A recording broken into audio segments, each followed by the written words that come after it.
Quand vient le temps d'aiguiser un couteau dans le bois, bien des gens ont peur de mettre la pierre sur le couteau. Ils ont peur de briser le couteau.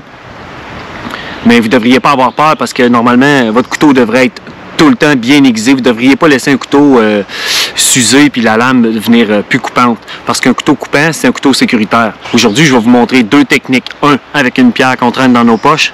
Puis deux, avec une vraie pierre qu'on va trouver dans le bois.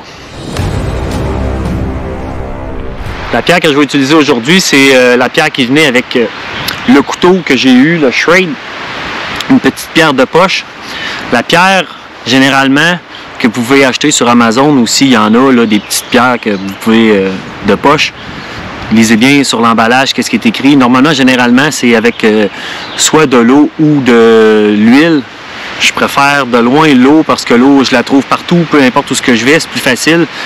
Puis l'huile, c'est que si tu mets de l'huile sur ta pierre, là, généralement, après, tu es obligé de continuer tout le temps avec de l'huile. Puis l'huile, tu ne la trouves pas partout.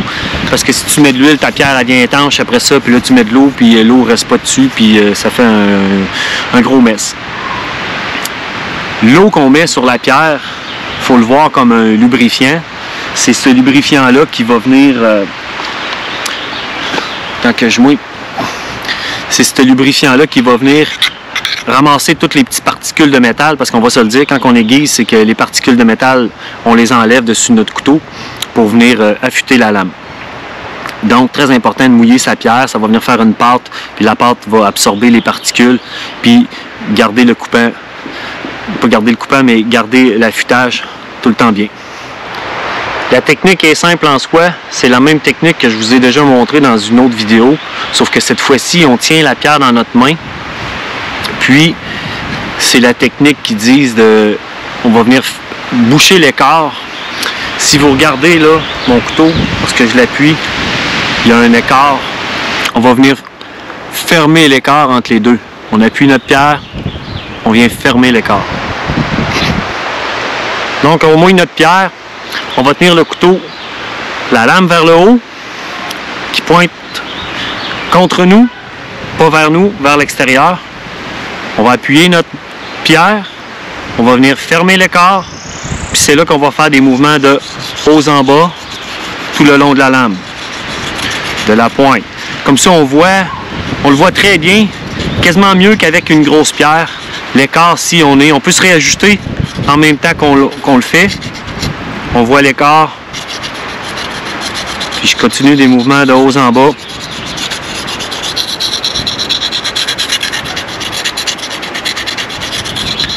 Une fois que j'ai un côté de fait, on regarde tout le temps notre main la plus habile sur la pierre.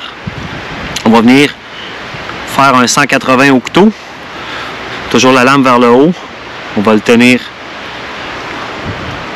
le couteau à l'envers comme ça. On voit encore très bien notre gap. On ferme l'écart et puis on continue à faire le mouvement de haut en bas.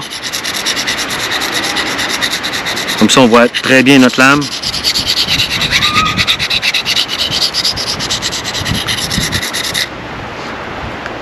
Aussi simple que ça. Puis, on peut le voir si notre lame a été brisée.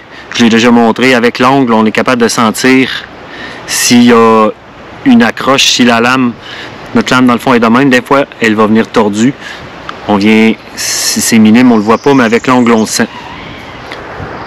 Comme je vous disais, c'est pas plus compliqué que ça. On le fait, je vous dirais, mettons 1 minute chaque côté de la lame. Puis vous essayez de votre couteau. Vous allez le voir tout de suite. On peut essayer de, sur le dessus de notre ongle. Normalement, j'ai déjà montré dans une autre vidéo, on voit si la lame à coupe ou on l'essaie dans un bout de bois. C'est assez facile. On passe à la deuxième technique avec la pierre. La technique avec la pierre, c'est dans le même principe qu'avec la pierre achetée. J'ai pris une pierre que j'ai trouvée, que j'ai fracassée en deux. Je me suis ramassé avec plein de morceaux de petites pierres. J'ai ramassé un des morceaux qui était le plus droit possible.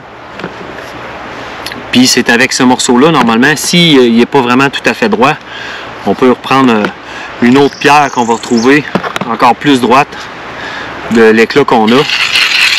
Puis on va essayer de l'aplanir le plus possible. Avec les pierres qui s'effritent, c'est plus facile.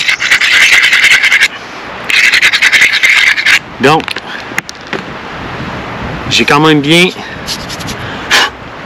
aplani ma pierre. Vous pouvez voir qu'elle est pratiquement droite.